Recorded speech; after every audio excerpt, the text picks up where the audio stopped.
पूर्णिमा के दिन शंकर भगवान को समर्पित होता है और भगवान विष्णु को समर्पित होता है।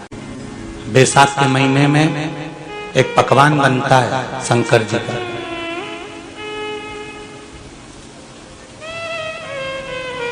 शिव जी के हाथ में त्रिशूल है, शिव जी के 3 नेत्र हैं, बेलपत्री में भी 3 बोलते जाओ पत्ती है।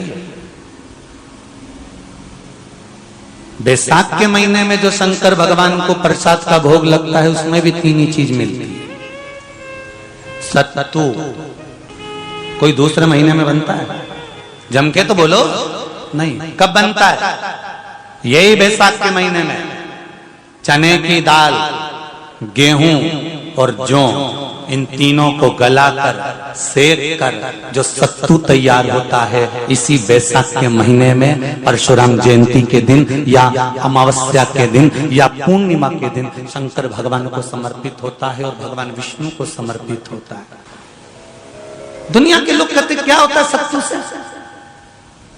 सास अपनी बहू से कहती है बेटा सत्तू बना ले, थोड़ा सा सत्तू बाजार से ले आना, 10 रुपए का खरीद कर ले आना। आज सत्तू, आज अपन पूजन करेंगे सत्तू की, अक्षय तृतीया है, थोड़ा सा पूज देंगे, थोड़ा सा भगवान को भोग लगा देंगे, सत्तू का लड्डू बना लेंगे। बोलो री जी सही है कि गलत है? बाजार में भी सत्तू मिलता है तो बच्चे कहते हैं, बहुएं कहती हैं कौन खाएगा, काय को ला रहे हो, सत्तू का क्या काम है? पर शिव महापुराण की कथा कहती है, स्कंद पुराण की कथा कहती है, जिस समय पर बैसाख के महीने की सुंदर अमावस्या का दिन था, उस दिन माता पार्वती शंकर भगवान के लिए जब पकवान बनाने के लिए बैठी, कुछ नहीं मिला, तब माता पार्वती ने 3 अनाज को लिया, एक चना, दूसरा गेहूं और तीसरा जो इन तीनों को भींग रहे थे उसको लेकर आए गंगा जी में से, उसको सेक कर माता ने अंगीठी पर और उसका जो सत्तू बनाकर शिव को दिया। शंकर भगवान ने कह दिया, सुन पार्वती, ये सत्तू नहीं, ये मेरी औषधि है। बैसाख के महीने में जो खाएगा वो जिंदगी भर रोएगा नहीं, शरीर से स्वस्थ। अब उसको लोगों ने हंसी खेल में ले लिया, सत्तू का क्या काम, मम्मी हम नहीं खाएंगे, बड़ा पूरा। शिव जी का एक एक चीज बैसाख के महीने में पियो बेल। बेल मतलब समझ गए? बेल का रस।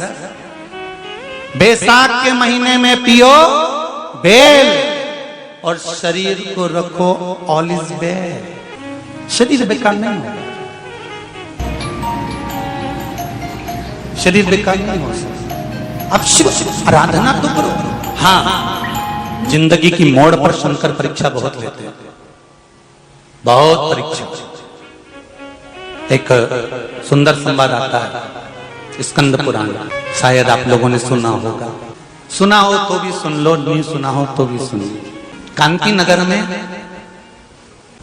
राजा श्रियाजी रहते थे, उनकी धर्मपत्नी का नाम था चांगुणा।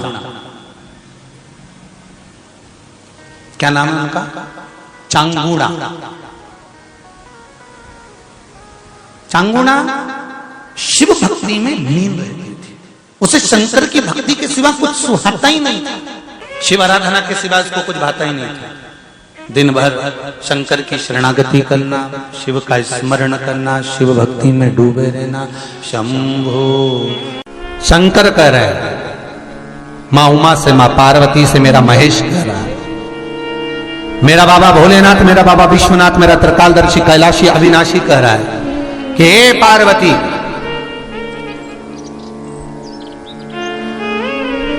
एक बीला, एक बेल जो मुझे समर्पित करता है, और समर्पित करने के बाद उस बेल की महत्वता देखिए, जो बैसाख महीने में बाबा शंकर को जो चढ़ाया जाता है और 1000 अश्वमेध यज्ञ का पुण्य फल हम प्राप्त कर लेते, मात्र एक फल चढ़ाकर, मात्र एक फल चढ़ाकर। हे पार्वती, संसार का मनुष्य जब मुझे वो बेलपत्र समर्पित कर, वो बेल का फल समर्पित करता है, पार्वती वो फल जो मुझे चढ़ता है, फिर मैं भले नर्मदा के जल से निकला हुआ कंकर शंकर क्यों ना हूं, फिर चाहे मैं गंगा के जल से निकला हुआ कंकर शंकर क्यों ना हूं, चाहे फिर मैं यमुना के जल से निकला हुआ कंकर शंकर क्यों ना हूं, चाहे मैं सरयू के जल से निकला हुआ कंकर शंकर क्यों ना हूं, चाहे मंदाकिनी के जल से निकला हुआ कंकर शंकर क्यों ना हूं, ए पार्वती फिर जो भी शिवलिंग पर वो बेल समर्पित होता है वो बेल उठाकर जीव अपने कार्य में ले सकता है। ये माँ उमा से कह रहा है। तो उस बेल की महत्वता जानेंगे। अब अपन उस बेल को जानने के लिए वापिस स्कंद पुराण में चले तो स्कंद पुराण में लिखा हुआ है कि जो बेल बैसाख के महीने में शंकर को चढ़ाया जाता है वो बेल का फल उठाकर रख लिया जाता है। बैसाख के महीने में उस चढ़े हुए, बाकी का आपको बेल का फल खाना हो तो बात दूसरी, पर चढ़ा हुआ जो बेल का फल है वो पूरा बैसाख नहीं खाना। बैसाख के बाद में अगला जो महीना आए उस महीने के अंदर उस फल के अंदर का गुर्दा निकालकर उसको सुखा लीजिए और सुखाकर जिस व्यक्ति को पथरी की बीमारी हो और जिस व्यक्ति को पेट में बहुत भोजन पचता ही नहीं है, पूरा शरीर पाचन क्रिया बेकार हो गई, उस व्यक्ति को केवल 7 दिन तक शंकर पर चढ़ा हुआ वो बेलपत्र प्रदान कर दीजिए। पथरी भी बाहर और पाचन क्रिया भी ठीक, जिंदगी भर तकलीफ नहीं। उस बैसाख में उस फल की इतनी महत्वता बाबा भोलेनाथ स्कंद पुराण, लिंग पुराण, नर्मदा पुराण, पद्म पुराण के अंतर्गत, शिव महापुराण के अंतर्गत वर्णन कर उसकी महत्वता है। वो बेल का फल साधारण नहीं हो सकता। अब मंदार का जो पुष्प होता है, आंकड़े का जो फूल होता है, एक सफेद कलर का भी होता है और एक गुलाबी कलर का भी होता है। देखा है आप लोगों ने? बोलो, जम के बोलो, देखा है ना? गुलाबी कलर का जो पुष्प होता है वो आप मंदार का, आंकड़े का जो गुलाबी कलर का पुष्प होता है आप टीवी पे देख रहे होंगे, एक सफेद देख रहे होंगे, एक मंदार का गुलाबी फूल, नीला कलर का फूल देख रहे होंगे। जो नीला कलर का जो पुष्प होता है, गुलाबी कलर का जो आंकड़े का फूल होता है, प्रयास करना जब किसी विषम परिस्थिति में फंस गए, विषम परिस्थिति, जब आपको लग रहा है कि मुझे बहुत भय लग रहा है, कुछ बुरा होने वाला, आपको लग रहा है आज मेरी उल्टी आंख बहुत फड़क रही है, कुछ गड़बड़ होने वाला, आपको लग रहा है मेरी सीधी आंख फड़क रही, कुछ गड़बड़ होने वाला, तब केवल वो नीला जो गुलाबी पुष्प है मंदार का, उसको कहीं से लाकर शिवालय में अशोक सुंदरी वाली जगह पर स्पर्श कर कर शिवलिंग पर आप चढ़ा दीजिए। आपकी विषम परिस्थिति कैसी भी होगी वो रास्ता बनाकर बाहर निकल जाएगी, आपको फंसना नहीं, परेशान नहीं। मंदार आंकड़ा, सफेद आंकड़े का पुष्प भी भगवान शिव को समर्पित होकर, जैसे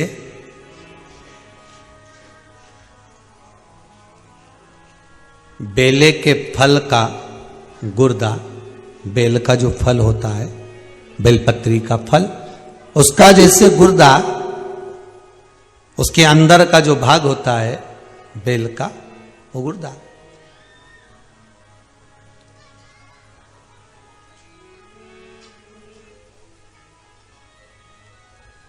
उसको अग्नि में जलाकर उसकी भस्म तैयार कर कर छान कर जब जब आपके यहां विद्वान ब्राह्मण शिव जी का अभिषेक कराते हैं, पूजन कराते हैं, तो उसमें लिखते हैं पूजन के साहित्य में बेलपत्री, धतूरा, दुर्वा, ये उसमें नीचे लिखेंगे भस्म। लिखते कि नहीं लिखते? लिखते हैं ना, भस्म अभिषेक में चाहिए रहती है। तब उस भस्म का थोड़ा सा भी भाग आप अगर शिव को समर्पित कर रहे हो तो ये जान लें कि शंकर मनवांछित फल प्रदान कर रहे हैं, शिव फल प्रदान कर रहे हैं।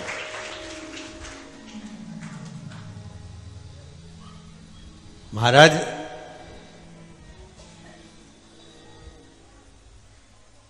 बेलपत्री के वृक्ष के नीचे बैठकर हाथ में एक बेलपत्र का पत्ता रखकर आप पंचाक्षर मंत्र नमः शिवाय, ओम नमः शिवाय या श्री शिवाय नमस्तुभ्यम या महामृत्युंजय मंत्र का स्मरण कर रहे हो, पर डंडी का भाग अपनी ओर, बेलपत्र की बीच वाली पत्ती का भाग बीच वाली उंगली की ओर रखकर अगर आप स्मरण कर रहे हैं और अपनी कामना कर कर बेलपत्री के वृक्ष के नीचे बैठकर उस पत्ते को सम्मुख रखकर बाबा से विनय कर कर एकांत में उस बेलपत्री के वृक्ष की छांव में, बेलपत्री के वृक्ष की छांव आप कामना कर कर उस पत्ते को शंकर भगवान के ऊपर समर्पित कर रहे हैं, तो ये जान कर रखें कि पार्वती और शिव का मिलन करवा रहे हैं और अपनी मनवांछित फल कामना पूर्ण करवा रहे हैं। क्योंकि शिव और पार्वती का जब मिलन होता है, शंकर पार्वती जब एक दूसरे के सम्मुख में होते हैं, शिव और पार्वती जब एक दूसरे के सामने अपने बच्चों के कारण एक दूसरे के सम्मुख में आते हैं, तो उनके चेहरे पर प्रसन्नता का भाव आ जाता है। फल, मनवांचित फल की कामना आप जिस कामना के लिए कर रहे हैं, विवाह के लिए, नौकरी के लिए, सर्विस के लिए, व्यापार के लिए, रोग मुक्ति के लिए, आप जिस कामना से कर रहे हैं। ईश्वर महादेव, जो व्यक्ति पथभ्रष्ट हो जाए, जैसे मदिरा के नशे में पड़ गया, कहीं जुए में पड़ गया, कहीं मांसाहार में पड़ गया, कहीं व्यसन में पड़ गया, कहीं गलत काम में अगर कोई जा रहा है, तो श्रंभेश्वर महादेव के नाम से काली तिल भगवान शिव को समर्पित करी जाती है। महाराज काली तिल को वापस उठा कर ले आते हैं। उसी काली तिल को जो मदिरा का नशा करने वाला होता है या जो गलत व्यसन में डूबा हुआ होता है, उसको वो सुबह के समय अगर नहीं खाता तो भोजन के साथ उसको दिया जाए। श्रंभेश्वर महादेव, एक बेलपत्री का भी बहुत अच्छा प्रयोग है श्रंभेश्वर महादेव का। मदिरा पीने वालों के लिए, मांसाहार, व्यसन में, जुए में, वेश्यावृत्ति में, पर नारी में, गलत जगह पर जो डूबे रहते हैं उनके लिए पहले की कथा में उसका वर्णन किया है बेलपत्री का। श्रंभेश्वर महादेव, एक बार सब बोलेंगे, कौन से महादेव? श्रंभेश्वर महादेव। फिर जम के बोल लो एक बार, श्रंभेश्वर महादेव। जब हमारे घर में क्रोध बढ़ता है या कोई गलत कार्य में जाने लगता है, तो श्रंभेश्वर महादेव का हमें शरणागति लेना चाहिए, श्रंभेश्वर महादेव का पूजन करना चालू कर देना चाहिए। कई लोग कहते हैं महाराज जी ये श्रंभेश्वर महादेव का मंदिर कहाँ मिलेगा, हम कहाँ पूजन करने जाए? कहीं नहीं जाना, तुम्हारे घर के पास में जो शंकर जी का मंदिर है वहीं जाओ, उसी देवालय में, उसी मंदिर में जाओ, श्रंभेश्वर महादेव के नाम से जल चढ़ाना प्रारंभ करेंगे। वो जल जो गलत संगत में पड़ा हुआ है उसका आचमन कराना प्रारंभ करेंगे, अपने आप उसकी धीरे धीरे बुद्धि सुधरना प्रारंभ हो जाएगी। ऐसा श्रंभेश्वर महादेव का नाम। कोई कहे गुरुजी हमारा इतना कर्जा हो गया, गुरुजी इतना कर्जा हो गया, गुरुदेव वो कर्जा समाप्ति नहीं हो रहा, हमारा पैसा विदेश में उलझ गया, हमारा पैसा किसी ने खा लिया, हमारा पैसा नहीं आ रहा, हम तो जगह जगह से कर्ज ले लेकर अपना कर्जा चुका रहे हैं, वापिस कर्जे में डूबते जा रहे हैं। हमारा निवेदन है, शिव जी के मंदिर में भगवान शंकर को अगर आप जल चढ़ाने के लिए रोज जाते हो, प्रतिदिन जाते हो,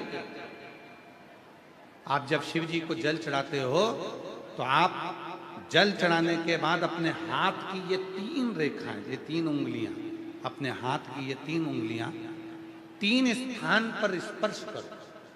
शिवलिंग का स्पर्श, जगत जननी दुर्गा भवानी अर्थात जिस पे शिवलिंग रखा हुआ है वो जलाधारी का स्पर्श, और तीसरा जैसे ये पानी चढ़ाने के बाद ये पानी यहाँ आता है और यहाँ से जो नीचे गिरता है, जितनी मोटाई शिवलिंग की जलाधारी की है उस जगह पर अपनी 3 उंगली का स्पर्श तुम रुकेश्वर महादेव के नाम से करो, और यही 3 उंगली लाकर अपने घर के दरवाजे पर स्पर्श करो। धीरे धीरे गया हुआ पैसा वापिस आएगा और कर्जे से तुम मुक्त जरूर हो। जितनी अड़चने, जीवन की जितनी अड़चने हैं, ये तुमरुका जी के नाम का स्मरण करने से, तुम रुकेश्वर महादेव का स्मरण करने से छूट जाए। यहां तक जिनके ब्लॉकेज बता दिए गए हैं, हार्ट में ब्लॉकेज बता दिए गए हैं, नसें ब्लॉकेज बता दी गई है। डॉक्टर ने कहा है कि बाईपास कराना पड़ेगा। हम यहाँ तक कहें डॉक्टर का इलाज कराते रहो। डॉक्टर शिव का एक रूप होते हैं, भगवान शंकर का एक स्वरूप अगर कोई है तो वो पूरी दुनिया के डॉक्टर हैं। आप उनका कहना मानो, पर उनसे निवेदन करना, डॉक्टर साहब ऑपरेशन कराएं, कम से कम 10 घंटे दे दो, 10 घंटे के बाद ऑपरेशन करा लेंगे, 2 दिन दे दो। उस बीच में जाकर जल चढ़ाना तुमरुकेश्वर के नाम से, 7 बार एक ही लोटे का जल 7 बार तुमरुकेश्वर महादेव का नाम लेकर चढ़ाना, उसी जल को झेल कर लाना और तुमरुकेश्वर का नाम लेकर जिसकी नसें ब्लॉक है उस व्यक्ति के मुख में देना, और फिर 10 घंटे बाद डॉक्टर से कहना एक बार फिर जांच करो, धीरे धीरे नसें खुलना प्रारंभ हो जाती हैं। तुमरुकेश्वर महादेव के नाम में अर्चने जितनी आए, जितनी अटकलें आए, जितनी परेशानियां आए, जितनी जितनी तकलीफें, आप जब अर्चन में फंसो, जब अटकल में फंसो, जब कहीं तुम अटक जाओ, तब तुमरुकेश्वर महादेव का नाम स्मरण करो। तुमरुकेश्वर। और आज कहने में पीछे नहीं हटेंगे, दिल्ली की इस पवित्र धरा पर आप लोग इतने लाखों की संख्या में आए हैं और पूरा देश इस कथा को देख रहा है, पूरा विश्व इस कथा को सुन रहा है। हम यहाँ तक कहेंगे मेरी जीजियों, यदि आप गाड़ी से सफ़र कर रहे हैं, वाहन में सफ़र कर रहे हैं, ट्रेन में सफ़र कर रहे हैं, फ्लाइट में सफ़र कर रहे हैं, कहीं मार्ग से निकल कर जा रहे हैं और कोई अड़चन आपको दिखती है, वहाँ भी आप 2 क्षण के लिए तुमरुकेश्वर महादेव का स्मरण करेंगे तो आपका राह, आपका मार्ग सुलभ होना प्रारंभ। तुमरुकेश्वर।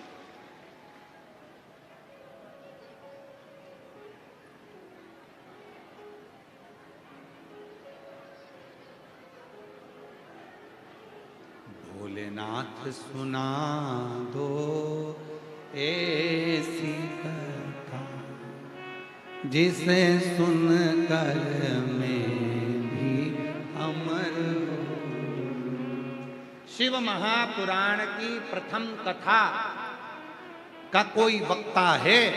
शिव महापुराण की कथा को सुनाने वाला यदि कोई प्रथम वक्ता है तो वो मेरे तुमरुका जी महाराज हैं, जो भगवान शिव और पार्वती को कथा श्रवण कर, शिव और पार्वती को जो कथा श्रवण करा रहे हैं, शिव पार्वती को जो कथा सुना रहे हैं, वो तुमरुका जी।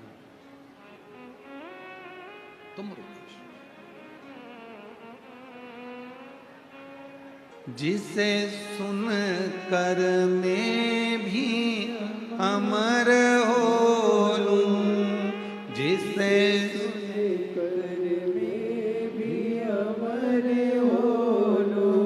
जिसे सुन कर मैं भी अमर हो लूं, जिसे सुन कर मैं भी अमर हो लूं। भोलेनाथ सुना दो ऐसी कथा जिसे सुन कर मैं भी अमर हो लूं। मेरे बाबा सुना दो ऐसी कथा जिसे सुन कर मैं भी अमर हो। हे शिव, ऐसी कथा मुझे सुना दीजिए। हे बाबा, मुझे ऐसी कथा सुना दीजिए जिसको सुनकर मैं अमर हो जाऊं। मेरी जिंदगी की सारे दुख, सारी तकलीफ, मेरे जीवन के सारे कष्ट, मेरे जीवन की सारी परेशानियां, मेरे जीवन की सारी अड़चनें, मेरे जीवन के सारी तकलीफें दूर होती चली, दूर हो जाए। और एक बात कहें,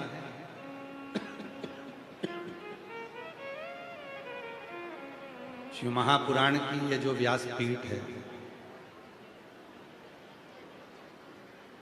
जो कुबरेश्वर धाम से चलकर ये शिव पुराण यहाँ आती है, आपके नगर में,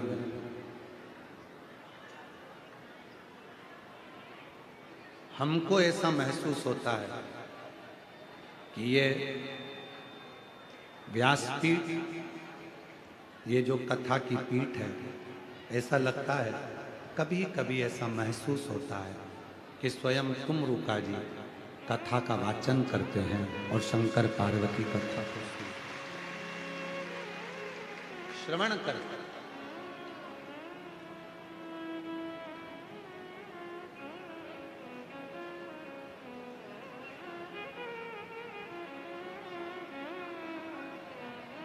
केवल एक व्यासपीठ ऐसी है ये शिव महापुराण की, जहां व्यासपीठ होती है उसके सामने से हम लोग किसी को निकलने भी नहीं देते। हमारे चाहे आस्था वाले हों, कैमरे वाले हों, फोटो वाले हों, आशीष जी हों, कार्यकर्ता हों, वो मना कर देते हैं, आपको जाना है पीछे से घूम कर जाओ, ये सामने से निकलने नहीं। एक नंदी, भृंगी, श्रृंगी, शिव के गण और मेरा देव अधिदेव महादेव माँ जगत जननी के साथ सामने बैठकर शिव महापुराण की कथा को श्रवण।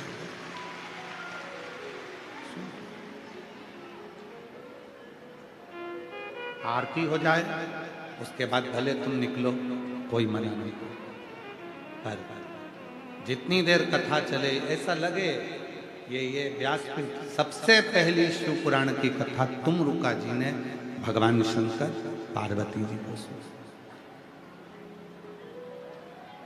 और लोग कहते हैं कि शिव पुराण क्या देती है, तो उनके लिए कथा है शिव महापुराण ने क्या क्या दिया। जैसे ही शिव पुराण की कथा प्रारंभ हुई, चंचुला देवी का पति प्रेत योनि से छूट गया। चंचुला देवी बेधव्य थी, पार्वती जी ने उसको अखंड सौभाग्यवती बना दिया। पति के धाम भेजा, पति के लोक डोली में बिठाकर मां जगत जननी उसको पति के लोक में भेज रही। पति के लोक क्या दिया? तुमरुका जी की जो शिव पुराण की कथा थी, चंचुला को अखंड सौभाग्य, बिंदु को प्रेत योनि से मुक्ति, ब्रह्मा जी की एकाग्रता, भगवान विष्णु के हृदय में शिव भक्ति, स्वयं शंकर पार्वती के द्वारा श्रोता, जो साथ में जितने भी श्रोता इस कथा को सुन रहे थे, शंकर भगवान के साथ में बैठकर तुमरुका जी ने शिव जी से कहकर सारे श्रोताओं की मनोकामनाओं को पूर्ण करवा दिया। ये वो शिव कथा। इसको समझने के लिए पूरी जिंदगी निकल जाएगी लोगों को, तो भी समझ में नहीं आएगा कि आखिर कुबरेश्वर धाम से आई हुई ये शिव महापुराण ऐसा क्या है इसमें कि ये इतना देती है, इतना देती है, इतना देती है कि किसी को कोई कमी रहने ही नहीं देती है। क्या है इस शिव पुराण में ऐसा क्या भरा पड़ा? आप यदि पत्रों को पढ़ेंगे, हम तो इतने पत्र नहीं पढ़ पा रहे, ये पत्र आए हैं देखिए आप। अगर इन पत्रों को, केवल पत्रों को स्मरण किया गया, देखिए प्रेमलता देवी, जिला हाथरस, उटरा ग्राम की रहने वाली हूँ। मेरा मोबाइल नंबर ये है। मेरी बेटियां सरकारी नौकरी के लिए काफी समय से प्रयास कर रही थी, परंतु हर बार कुछ नंबर से रह जाती थी। मेरी एक बहन के यहाँ टीवी पर आपकी कथा चल रही थी, लेकिन हमने उस पर ध्यान नहीं दिया। उसी बहन ने मुझे महाशिवरात्रि की पूजन और आपकी कथा सुनने का वर्णन किया। गुरुजी, हमने प्रतिदिन 1 लोटा जल मंदिर में जाकर सफाई करना प्रारंभ कर दिया। 3 बार पशुपति व्रत साथ में किया। भरोसा बढ़ा। हमारी बेटियों ने पुनः प्रयास किया। बाबा की ऐसी कृपा हुई, 2025 में मेरी एक बेटी उत्तर प्रदेश पुलिस में चयनित हो गई और दूसरी बेटी CISF में पोस्टिंग हो गई। मैं बाबा को प्रणाम करना। जरा विचार करिए कि शिव महापुराण की कथा सुनकर मिलता क्या है। एक पत्र और है, देखिए। मेरा नाम सरोज है, मैं मेरठ उत्तर प्रदेश की रहने वाली हूँ। मेरा गांव जती जीतपुर है। आपकी कथा सुनने मेरठ में आई है। भोले बाबा की कृपा से बखान क्या करूं, मेरी बेटी कई साल से सरकारी नौकरी की तैयारी कर रही थी, लेकिन हर बार 1-2 नंबर से रह जाती थी। बाबा से प्रार्थना करा, टीवी पर बैठकर सम्मुख में कथा सुनी, मेरठ की मिट्टी को नमन करा, मेरठ के पंडाल में बैठकर कथा सुनकर वहां की मिट्टी को नमन करा, सीहोर पहुंच गई, वहां पर कंकर शंकर पूजन कर रुद्राक्ष लेकर आ गई, पशुपतिनाथ का व्रत किया और बाबा की ऐसी कृपा हो गई, मेरी बेटी का सिलेक्शन पुलिस में हो गया और आज मेरी बेटी सब इंस्पेक्टर के पद पर नियुक्त हो गई। मैं बाबा को यहाँ प्रणाम करने के लिए। अगला पत्र देखिए, पत्रों का स्मरण।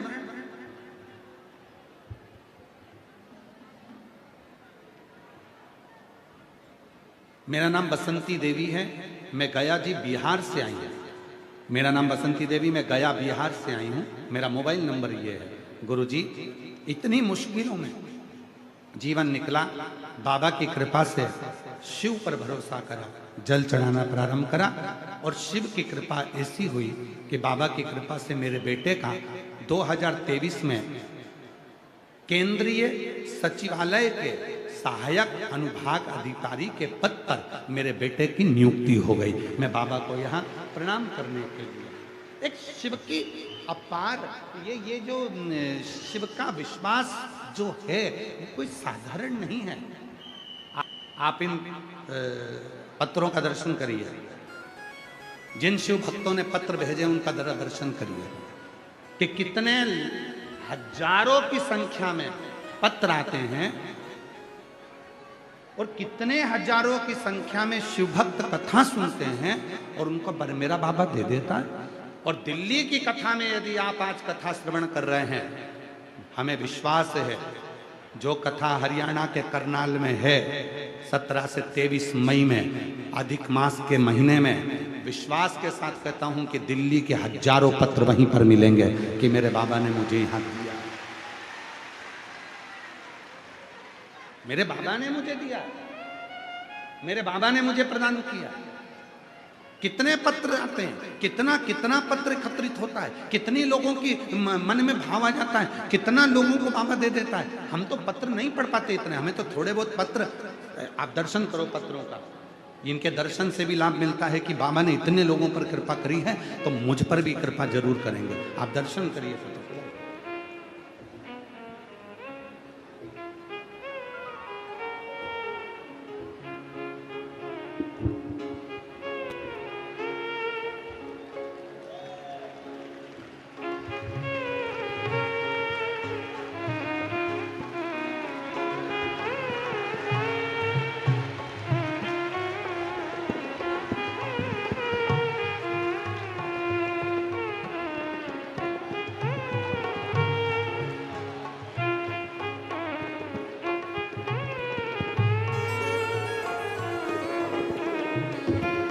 अभी ये एक बार का दर्शन करिए, अब दूसरी बार की ओर निकाल कर दे रहा है। शिव कृपा किसको कहते हैं, इनको हटाइए। आस्था चैनल वालों से निवेदन है, इन पत्रों का दर्शन भी अवश्य करें। कितनी कृपा बाबा करता है, कितनों की झोली बाबा भरता है, इन पत्रों के माध्यम से आप समझें। महाराज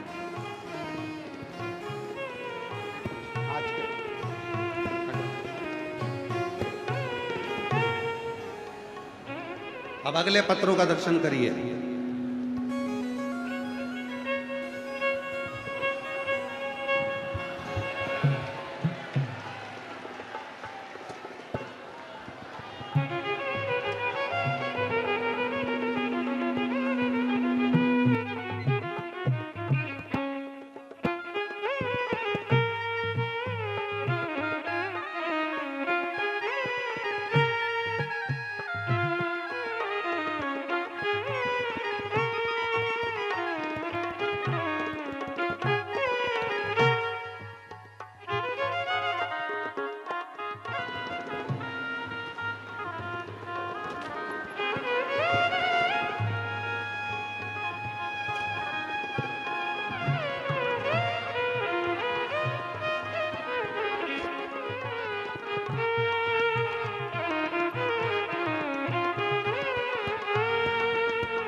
पत्रों का दर्शन करिए। हजारों की संख्या में शिव भक्त आते हैं, कथा सुनते हैं और बाबा से झोली पसार कर मांगते हैं और 3 महीने में बाबा दे देता और अगली कथा में पत्र पहुंचना प्रारंभ हो जाते हैं। अगर वो देता नहीं तो दिल्ली में ये इतिहास रचता नहीं। अगर वो नहीं देता तो कौन जापानी पार्क में आता? अगर वो नहीं देता तो भरचक 42 डिग्री टेम्परेचर में कौन दिल्ली में कथा सुनने आता? अगर वो नहीं देता तो मेट्रो में लाइन नहीं लगती। अगर वो नहीं देता तो गाड़ियां भर कर लोग यहाँ नहीं पहुंचते। उसने ये कुबेरेश्वर बाबा का वो भंडारा है जहां कुबेरेश्वर धाम से पोथी जाती है, वहां वो लुटाना प्रारंभ कर देता है और 3 महीने में फिर वापिस बुला ले, फिर वापिस बुला ले। और जो जैसी भावना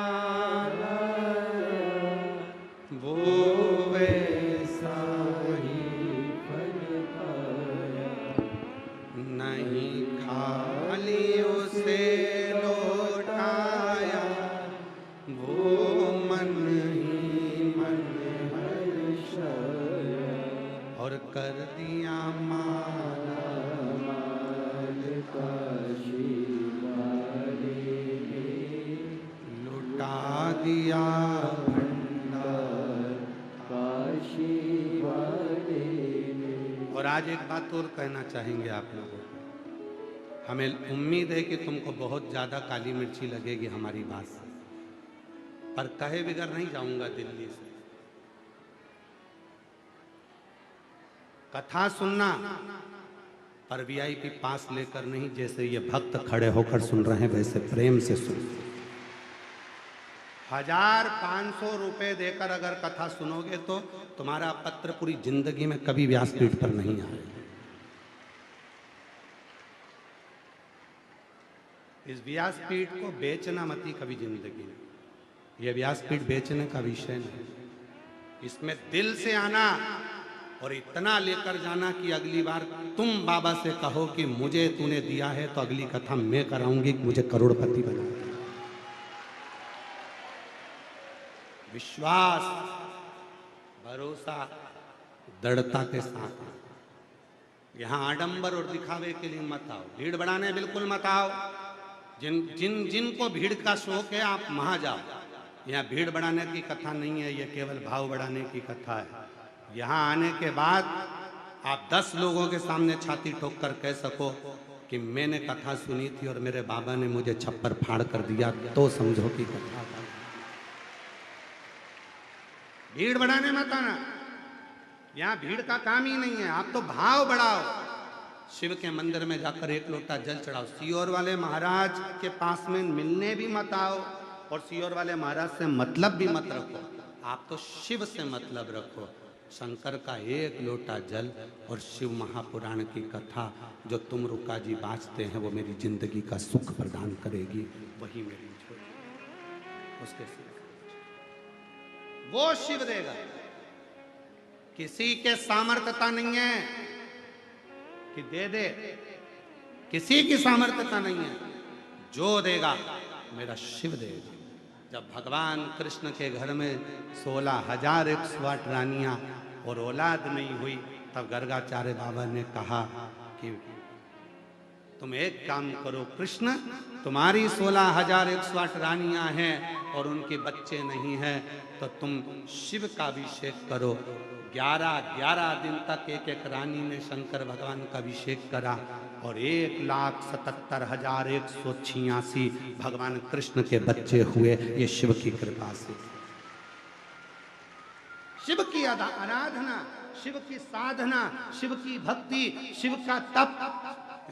आप हम नहीं कहेंगे कि आप बहुत भूखे रहो। पशुपति व्रत की कथा भी कहती है। आपको ज्यादा भूखा नहीं रखती पशुपति व्रत की कथा। रखती है क्या? जम के बोलो जरा।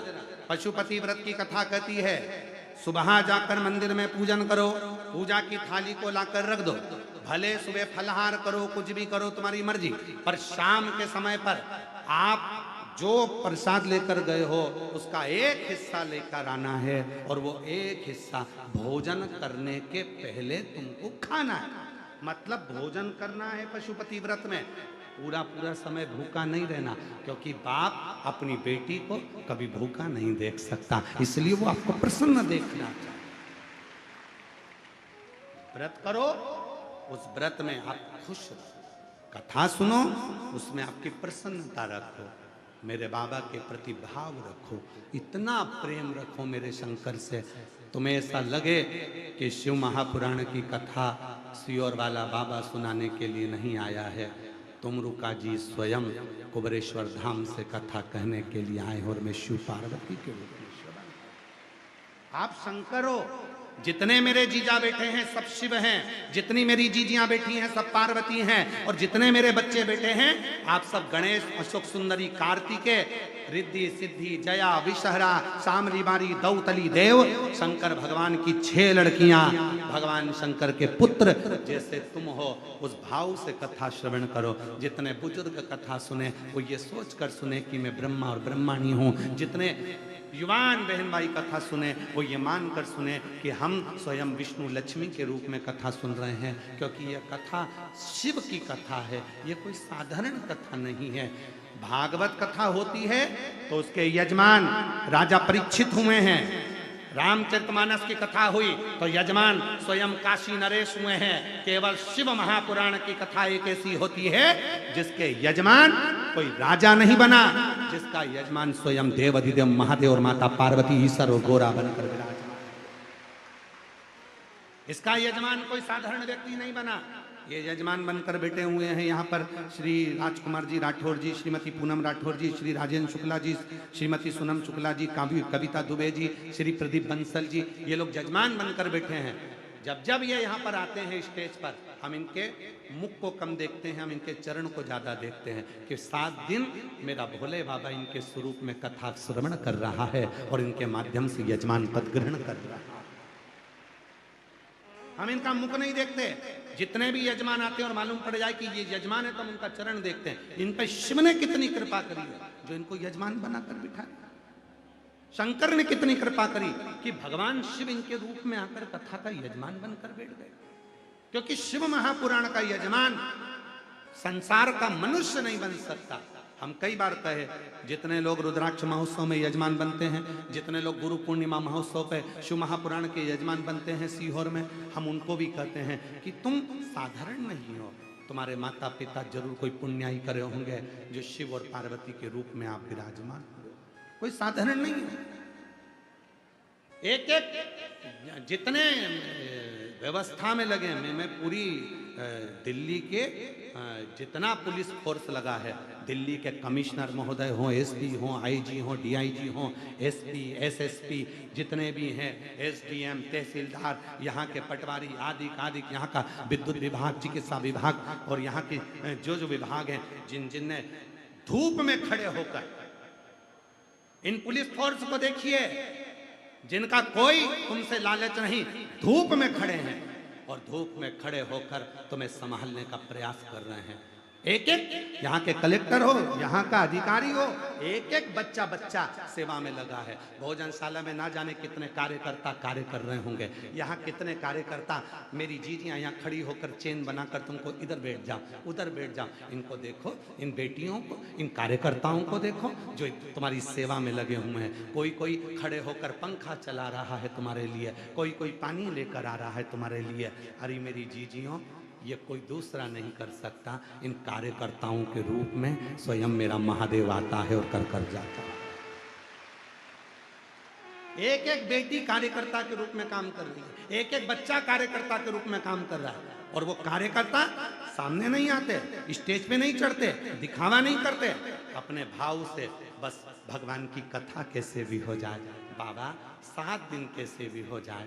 पहले भी दिल्ली में कथा हुई, 1-2 दिन होकर रह गई, नोएडा में कथा हुई, 1 दिन होकर रह गई। सबकी कामना थी, तमन्ना थी कि अब यह कथा दूसरे दिन डोल पड़ी थी, पर यहाँ के सांसद महोदय ने, यहाँ के विधायक महोदय ने, यहाँ के गृह मंत्री श्री अमित शाह जी ने, यहाँ की मुख्यमंत्री श्रीमती रेखा गुप्ता जी ने इस कथा को, यहाँ के कमिश्नर ने फिर संभाला और फिर यह कथा जो झाड़ से आनंद से, ये कोई कथा साधारण है क्या? साधारण इस कथा को स्वयं शिव ही सुनने के लिए आते हैं और शिव ही समझते, किसी के साथ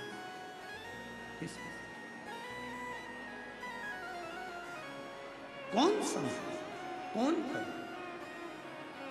कल हम 2 दिन से देख रहे हैं यहां पर हमारी ये बेटियां, ये पुरुष लोग, ये बेटे नवयुवक बच्चे हाथ लगाकर खड़े हैं। उनका कथा नहीं सुन पा रहे पर वो बिठाने में लगे, व्यवस्था में लगे, आगे बढ़कर। उनको कुछ नहीं चाहिए, उन्होंने तुमसे कुछ नहीं मांगा पर व्यवस्था करने में। आप इधर बैठ जाओ, माता जी आप उधर चले जाओ, भैया आप उधर चले जाओ, भैया। और मैं कई पुलिस वाले ऐसे हैं जिन्होंने दरवाजे पर बुजुर्ग माताओं को देखा तो तुरंत हाथ पकड़कर आगे लाकर बिठा दिया। ऐसे पुलिस बल को भी मैं धन्यवाद देता हूं, प्रणाम करता हूं, नमन करता हूं। उन्होंने देखा बुजुर्ग है, पाँव में ना लग जाए, हाथ में ना लग जाए, माँ चलो मैं तुम्हें बिठा कर आता हूं। उन्होंने ले जाकर बिठा दिया, उन्होंने बिठाकर तुमको आगे चला। विश्वास शिव पर करना, और विश्वास के साथ कहकर जा रहे हैं दिल्ली की पवित्र धरा पर। जब करनाल में कथा होगी तो आप में से कई लोगों के पत्र व्यासपीठ पर आएंगे कि हमने दिल्ली में कथा सुनी थी और मेरे बाबा ने मुझे दे दिया, जो मांगा वो मुझे दिया। वो अधिक मास की कथा जो करनाल में होगी उसमें भी आप श्रवण करेंगे कि मेरे बाबा ने मुझे कितना दिया, कितना। और खाली ना जाता दर से तुम्हारे, खाली न जाता कोई दर से तुम्हारे।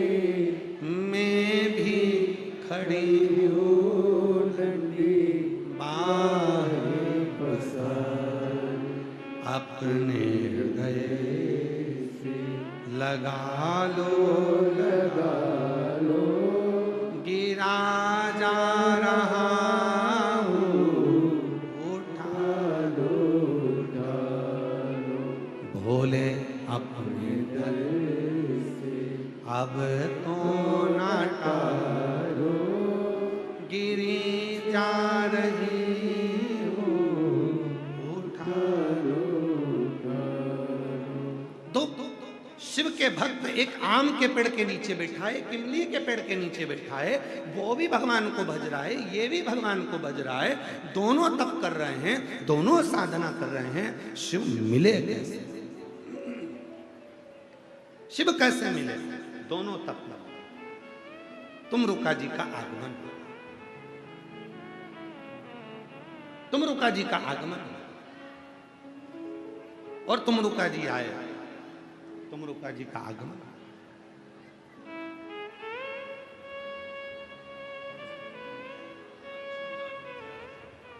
लक्ष्मी राजपूत 11 साल के बाद संतान हुई है, जोरदार प्रणाम करो बाबा, बाबा को प्रणाम करो, प्रणाम करो, प्रणाम करो।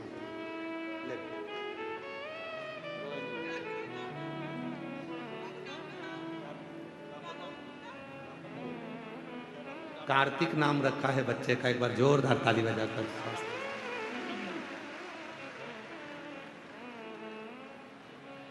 जो जैसी भावना लाया वो वैसा ही फल पाया, नहीं खाली उसे लौटाया वो मन ही मन हर्षाया, और कर दिया माला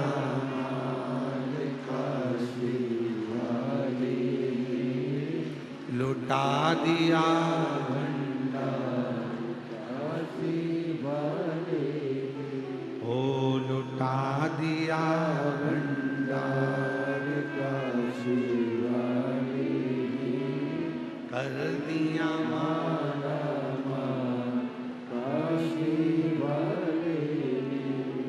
तुमरुका जी निकल कर जा रहे थे, एक आम के पेड़ के नीचे बैठा, एक इमली के पेड़ के नीचे। और तुमरुका जी का काम क्या है? मार्ग सुलभ करना।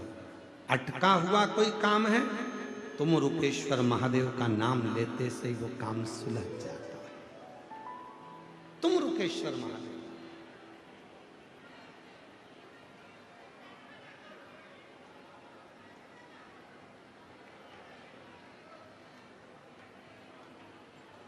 अटक गए, वो तुम रुकेश्वर महादेव का नाम लेकर सुन। महाराज, हमारी जिंदगी में भी हमने आजमाया हुआ है। एक बार पंजाब में कथा करने जा रहे थे भटिंडा, तो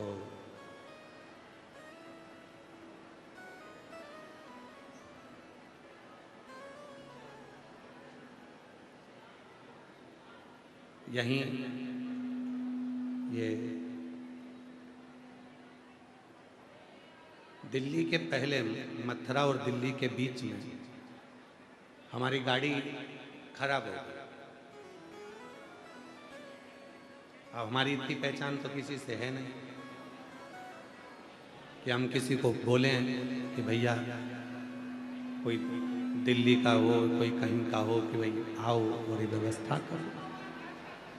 हमारा ज़्यादातर सफ़र गाड़ियों से होता है, क्योंकि फ्लाइट से हम ज़्यादा सफ़र कम करते हैं, हम गाड़ी से ज़्यादा करते हैं। उसका कारण ये रहता है, गाड़ी से चलने में हर 3 घंटे में जो भी शंकर जी का मंदिर मिलता है वहाँ 1 लोटा जल चढ़ाकर फिर आगे बढ़ जाते हैं। इसलिए हम गाड़ी का,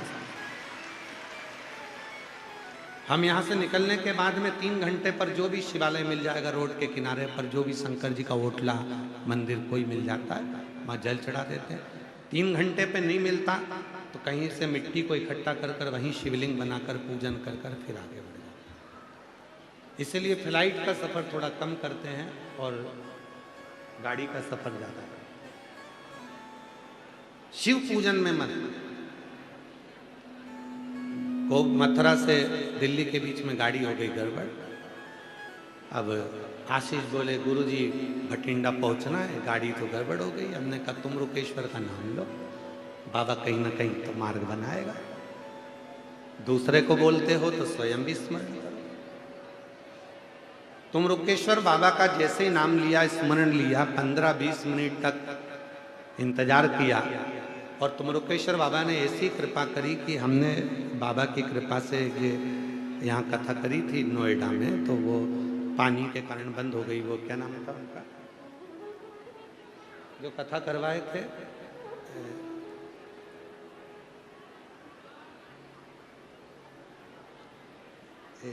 कल आई थी उनकी माता जी हमारे नाम का इसमें, फिर उनकी कथा ऑनलाइन चली थी टीवी पे।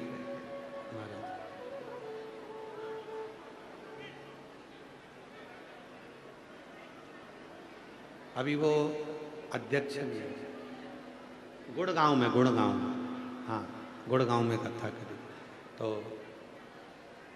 उनकी माता जी का फोन आया। फिर बाद में कहा, गुरुजी कैसे हैं? आशीष जी ने कहा, लो बात करे सो। हमने कहा बढ़िया हैं, बाबा की कृपा से बीच में अटके हैं, गाड़ी गड़बड़ हो गई है। तो माता जी बोली, मैं अब भी ड्राइवर को बुलाती हूँ और तुरंत भेजती हूँ।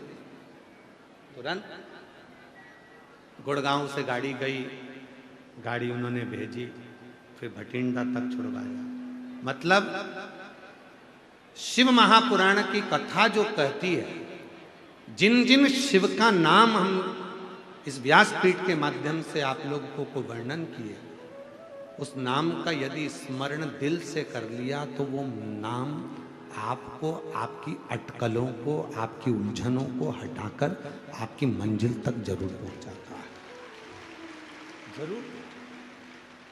मैं नवयुवक बेटा बेटियों से कहूँ, जितने मेरे युवान बेटा बेटी यहाँ आए हैं, मैं उनको नमन कर कर आप लोगों को प्रार्थना करूं कि कभी भी जिंदगी में हिम्मत मत हारो। नौकरी नहीं लग रही, कोई बात नहीं, हिम्मत मत हारो। व्यापार नहीं चल रहा, हिम्मत मत हारो। जॉब अच्छी नहीं मिल रही, हिम्मत मत हारो। मेहनत को 4 गुना बढ़ाओ और तुम रुकेश्वर महादेव का नाम लेकर शिव जी को जल चढ़ाकर 3 स्थान पर अपनी उंगली का स्पर्श करो। शिवलिंग पर, जलाधारी पर, और जहां से पानी बहकर नीचे आता है उस स्थान स्पर्श करो। मेरा बाबा आपको मंजिल तक पहुंचा कर ही रहेगा, अटकले। तुमरुकेश्वर नाम एक ऐसा नाम है जो हमें मार्ग सुलभ करता है, मार्ग सुलभ। शरीर में ब्लॉकेज आ गए, शरीर बेकार हो गया, कोई बात नहीं, डॉक्टर बोल रहा है इलाज करवाओ, दवाइयां खाओ, गोलियां खाओ, और बाबा के ऊपर भरोसा रखकर तुमरुकेश्वर महादेव का जल समर्पित कर कर उसका तुमरुकेश्वर सुख। पैसा कोई खाकर बच गया, डूब गया, नहीं आ रहा, कर्जा ज्यादा हो गया, तुमरुकेश्वर का इसमें। फिर से बोलिए क्या नाम है? तुमरुकेश्वर महादेव। बोल तुमरुकेश्वर महादेव की। तुमरुकेश्वर महादेव का नाम हमारे जीवन को सुख प्रदान कर, आनंद प्रदान, उसका स्मरण। और फिर निवेदन करूं, जब बहुत दुख हो, बहुत तकलीफ हो, वो गीत याद स्मरण में करें, हमारे स्मरण में। भीड़ में तन्हाई में प्यास की गहराई में मुझे तुम याद आते हो, मुझे तुम याद आते हो। भीड़ में तन्हाई में प्यास की गहराई में मुझे तुम याद आते हो, मुझे तुम याद आते हो। बस वो याद आए, जब उलझन आए तुरंत कह दो तुमरुकेश्वर का नाम लो, अच्छा होगा, सुलझेगा, मार्ग मिलेगा। बस वो याद आ जाए तो समझ लेना कि फिर तो काम हो गया। गोलियां असर नहीं कर रही, कुंदकेश्वर का नाम लो, काम आएगा, काम। तकलीफ आ गई, पदम और पिंगल का नाम लो, मिट जाए। बहुत ज्यादा कई दिक्कत, नीलंबेश्वर महादेव का नाम लो, सुख। क्यों इतने नाम दे दिए शिव जी के? भगवान ओघड़दानी के, शंकर भगवान के इतने नाम कैसे पड़ गए? भोला, ये नाम भी साधारण नहीं है। 3 दोस्त लड़ लिए, आपस में झगड़ा हो गया। एक बोलने लगा मेरे राम जी तुरंत आते हैं, दूसरा बोला मेरे कृष्ण तुरंत आते हैं, तीसरा कुछ नहीं बोला, उसको मालूम था अपना तो भोलानाथ है, अब वो भोड़ानाथ तो भोड़ानाथ। तीनों में झगड़ा हो गया। तीनों ने कहा बुलाओ जरा, कौन के भगवान पहले आए। अब तीनों ने बुलाना प्रारंभ करा, तो एक ने कहा हे राजा राम, अवध के नरेश, अयोध्या के राजा, मेरे राम आइए। दूसरे ने बोला हे मेरे द्वारका के राजा, हे मेरे द्वारका के नरेश, मेरे द्वारकाधीश, मेरे कृष्ण आइए। तीसरे ने कहा भोला, ओ बाबा। इतनी देर में तो शंकर जी आके खड़े हो गए।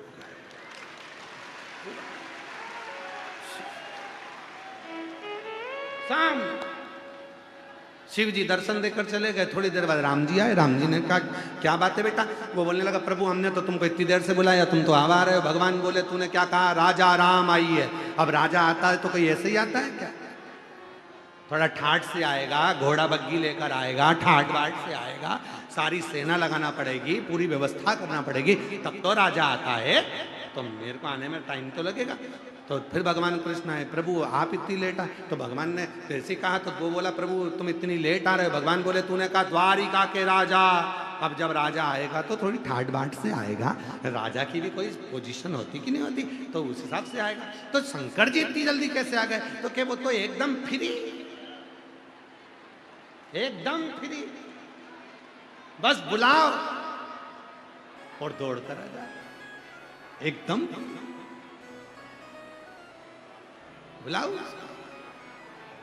और सुन के भक्तों की पुकार, हो के नंदी के सभा, काशी नगरी से आए मेरे भोलेनाथ। सुन के भक्त भक्तों की पुकार होके नंदी पे सवार काशी नगरी से आए मेरे भोलेनाथ। सुन के भक्तों की पुकार होके नंदी पे सवार काशी नगरी से आए मेरे भोलेनाथ। सुन के भक्तों की पुकार होके नंदी पे सवार काशी नगरी से आए मेरे भोलेनाथ।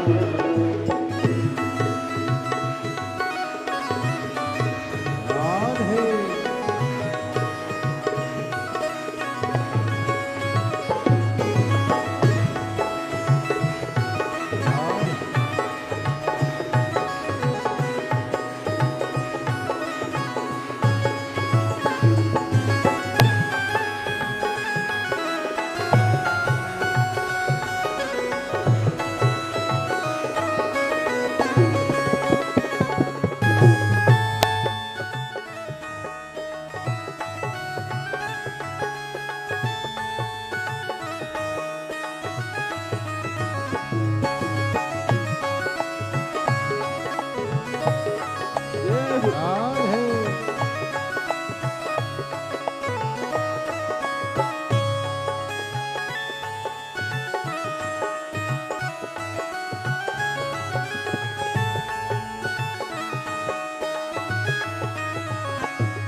बस मेरा माए देखो डमरू बजाए कैसा निराला भोले रूप सजाए। बस मेरा माए देखो डमरू बजाए कैसा निराला भोले रूप समाए। बस मेरा माए देखो डमरू बजाए कैसा निराला भोले रूप सजाए। बस मेरा माए देखो डमरू बजाए कैसा निराला भोले रूप सजाए। ओ गले में है सर्पों का हार होके नंदी पे सवार काशी नगरी से आए है मेरे भोलेनाथ। सुन के भक्तों की पुकार होके नंदी पे सवार काशी नगरी से आए है मेरे भोलेनाथ। राधे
शंभो।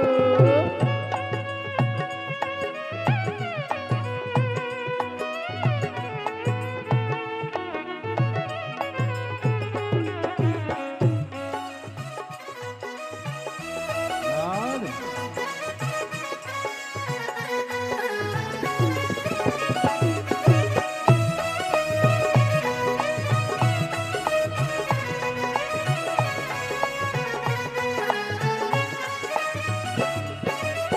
मृगछाला पहने भोले जटाओं में गंगा, चम चम चमकता है माथे पे चंदा। मृगछाला पहने भोले जटाओं में गंगा, चम चम चमकता है माथे पे चंदा। ओ मृगछाला पहने भोले जटाओं में गंगा, चम चम चमकती भोपा होके नंदी पे सवार, काशी नगरी से आए हे मेरे भोलेनाथ।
देवों के देव इनकी महिमा महान है, भोले भक्तों के ये तो भोले भगवान है। देवों के देव इनकी महिमा महान है, भक्तों के ये तो भोले भगवान है। ओ देवों के देव इनकी महिमा महान है, भोले भक्तों के ये तो भोले भगवान है। देवों के देव इनकी महिमा महान है, भोले भक्तों के ये तो भोले भगवान है। ओ करने भक्तों का उद्धार होके नंदी पे सवार, काशी नगरी से आए हैं मेरे भोलेनाथ। सुन के भक्तों की पुकार होके नंदी पे सवार, काशी नगरी से आए हैं मेरे भोलेनाथ। सुन के भक्तों की पुकार होके नंदी पे सवार, काशी नगरी से आए हैं मेरे भोलेनाथ। होके नंदी पे सवार, होके नंदी पे सवार, काशी नगरी से आए मेरे भोलेनाथ। काशी नगरी से आए मेरे भोलेनाथ, काशी नगरी से आए मेरे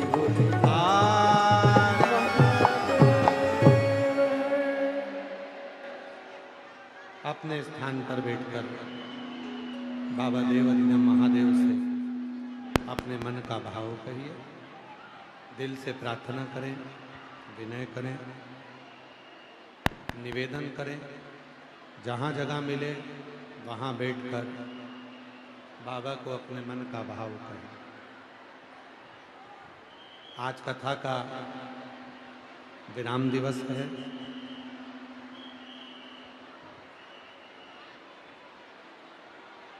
बाबा को अपने मन का भाव कहिए, प्रार्थना करिए, विनय करिए, निवेदन करिए।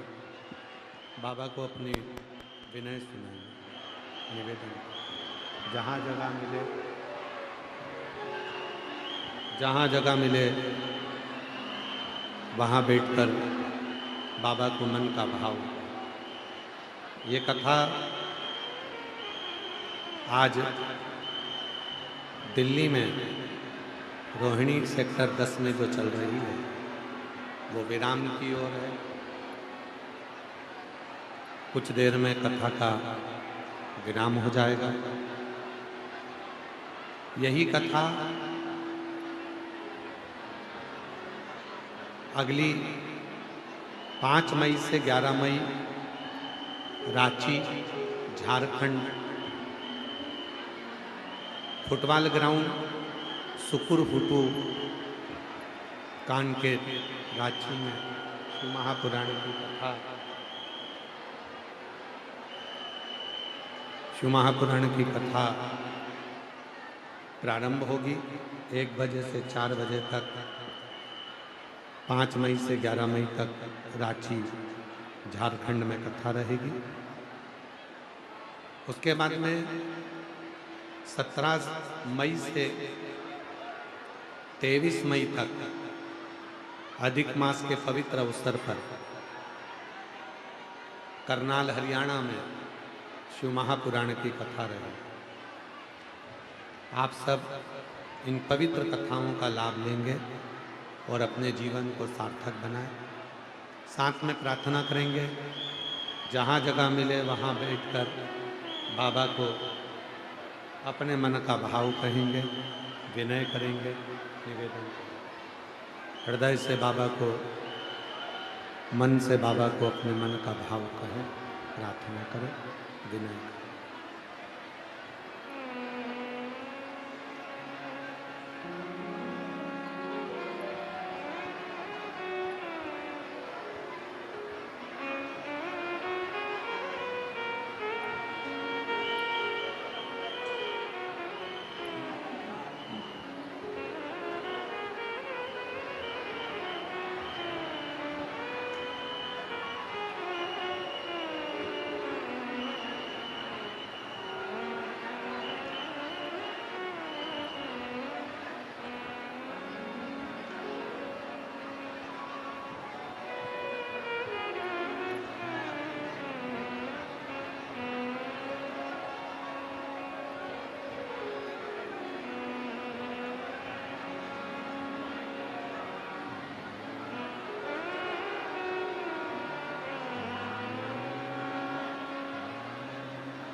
श्री शिवाय नमस्तु। श्री शिवाय नमस्तु।